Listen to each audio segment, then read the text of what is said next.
J'ai l'impression d'être au bout du monde. Mais c'est juste le bout de la région, tout au sud de l'Indre. Je traverse l'Anglin à Ingrande, qui tire son nom d'un terme gaulois qui signifie « limite ». Quelques kilomètres encore plus au sud et je franchis les portes de ma première étape en Berry, Saint-Victor-la-Grand-Maison. Je retrouve Marie, qui est tombée sous le charme et l'a acheté il y a 30 ans. C'est l'Anglin qui coule en bas, Marie. Oui, absolument. Cette petite rivière qui porte le nom des Angles, hein, puisqu'elle conduit jusqu'à Angles-sur-Anglin. Et puis cette petite rivière, elle était la frontière entre le Berry, le duché de Berry qui est de l'autre côté, et l'Aquitaine qui est ici. Et puis parlez-moi un peu de cet arbre magnifique voilà. qui est devant nous. Parce que... Alors c'est à cause de cet arbre, ou grâce à cet arbre, que j'ai acheté cette maison il y a 30 ans, parce que cet arbre, il a 450, peut-être un peu plus, ans. La maison, Marie, elle a le même âge que l'arbre, hein. La maison, elle est même un petit peu plus vieille que l'arbre. On va la visiter? On va la visiter. Depuis toujours, le manoir est le lieu de rendez-vous des amis de Marie. L'an dernier, 3 chambres d'hôtes ont été aménagées dans les étages.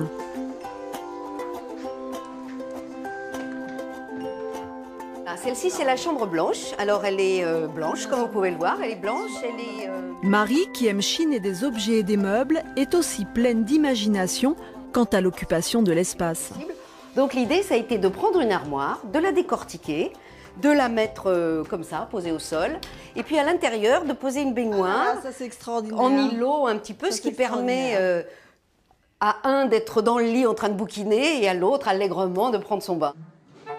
Pendant ce temps, la maison commence à s'animer. Marie organise des week-ends à thème et aujourd'hui, c'est le viticulteur du Giennois, Mathieu Coste, qui propose une dégustation de vin commentée par David Ruigier, un jeune sommelier parisien de 21 ans.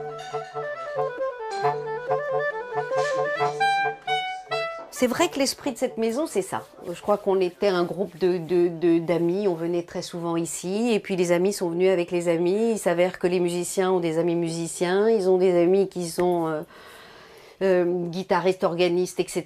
Ils ont des amis qui sont journalistes, qui sont écrivains, et ils viennent, et voilà. Et puis il y avait cette espèce de roulement de copains qui reviennent tout le temps. Et voilà, c'est comme ça qu'on a décidé d'ouvrir un petit nombre, parce qu'il n'est pas question d'avoir... D'abord, on ne pourrait pas avoir 100 personnes, et puis c'est pas le but.